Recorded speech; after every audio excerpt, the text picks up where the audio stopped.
আল্লাহ রাব্বুল আলামিনের বেশি বেশি করে শুকরিয়া আদায় করা দরকার, এই কারণে যে আল্লাহ রাব্বুল আলামিন এই জগতে আল্লাহ প্রদত্ত অন্যতম শ্রেষ্ঠ নিয়ামত হলো সুস্থতা, যেটা আল্লাহ রাব্বুল আলামিন আমাদেরকে দিয়েছেন। যাপিত জীবনে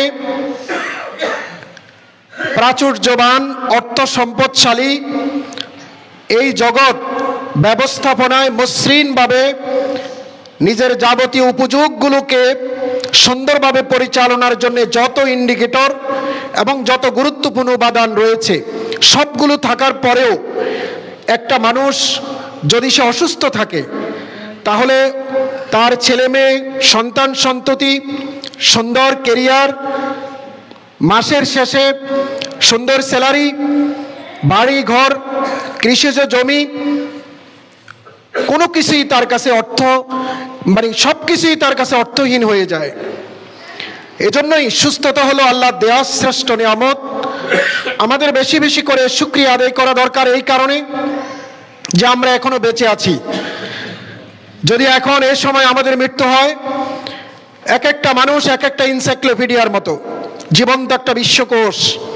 তার মনোজগতে অসম্ভব রকমের ধারণা, কল্পনা, চিন্তা, ফেলে আসা অতীত, যাপিত জীবনের যাবতীয় কারুকাজ সব কিছু তার মনে থাকে, মেমোরিতে স্টোর থাকে, সেভ করা থাকে। আমরা মানুষের কোলাহলে যে মুখ এবং মুখোশ, যেই অবয়ব, যে দৃশ্যকল্প উপস্থাপন করি, অধিকাংশ ক্ষেত্রেই আমরা দৃশ্যত দেখানো এই ব্যবস্থাপনার অনেক যোজন যোজন পার্থক্য নিয়েই জীবনযাপন করি। এই যে দ্বিচারিতা, এই দ্বিচারিতা দেখেন একমাত্র আল্লাহ। রাতে দিনে, প্রকাশ্যে গোপনে, ইচ্ছায় অনিচ্ছায়, বন্ধু বান্ধবের প্ররোচনায় কে কতটা গুনাহ করেছি, অন্যায় করেছি, পাপ করেছি, এগুলো সবগুলো সংশ্লিষ্ট ব্যক্তির পাশাপাশি আমরা নিজেরাই জানি। এমন অনেক অপরাধ আছে নিজের স্ত্রী জানে না, স্বামী জানে না, ছেলে মেয়ে জানে না, বাবা মা জানে না, ইভেন খুব ক্লোজ ফ্রেন্ড থাকলে তারাও কিন্তু জানে না। আমরা এটাকে লুকিয়ে রাখি, কিন্তু আল্লাহ রাব্বুল আলামিন জানেন। ইন্নাল্লাহা কানা আলাইকুম রাকিবা, তিনি আমাদেরকে পর্যবেক্ষণে রেখেছেন, তিনি দেখতে পাচ্ছেন প্রতিনিয়ত আমরা কি করি, কিভাবে করি, কি করছি, এভরিথিং তিনি দেখতে পাচ্ছেন, অবলোকন করছেন, পর্যবেক্ষণের তিনি রেখেছেন।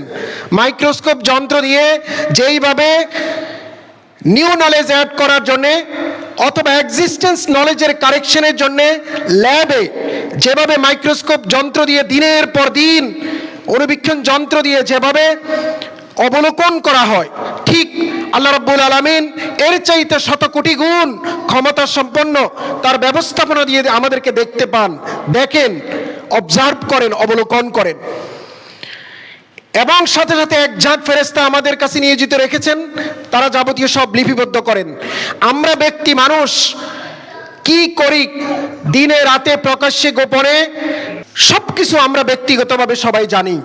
যদি এখন মৃত্যু হয়, তাহলে আমাদের আত্মা কি ইল্লিজিনে যাবে না সিজ্জিনে যাবে, এটা কিন্তু আমরা সবাই একটু গভীর মনোযোগ দিয়ে ফেলে আসা অতীত স্মৃতি যদি রোমন্থন করি, তাহলে সাথে সাথে আমরা বুঝতে পারি আল্লাহ যে আমাদেরকে বাঁচিয়ে রেখেছেন, তাওবার সুযোগ দিয়েছেন, সৎ পথে ফিরে আসার অপরচুনিটি দিয়েছেন। এই অনবদ্য এবং শাশ্বত আল্লাহর যে দান, আল্লাহর যে জীবন দান, এটার জন্যই আমাদের আল্লাহর দরবারে বেশি বেশি করে শুকরিয়া আদায় করা দরকার। এবং সেই শুকরিয়া হবে দিনের পথে নির্বিচ্ছিন্নভাবে আরও ঐকান্তিকভাবে এগিয়ে আসা এবং যাবতীয় কর্মকাণ্ডগুলো আল্লাহ রাব্বুল আলামিনকে সামনে রেখে, আল্লাহ রাব্বুল আলামিনকে নিয়ে, তাকে সাথে করে উনাকে সন্তুষ্ট করার জন্য সব কিছু করা, এটাই হলো শুকরিয়া, এটাই হলো কৃতজ্ঞতার প্রকাশ।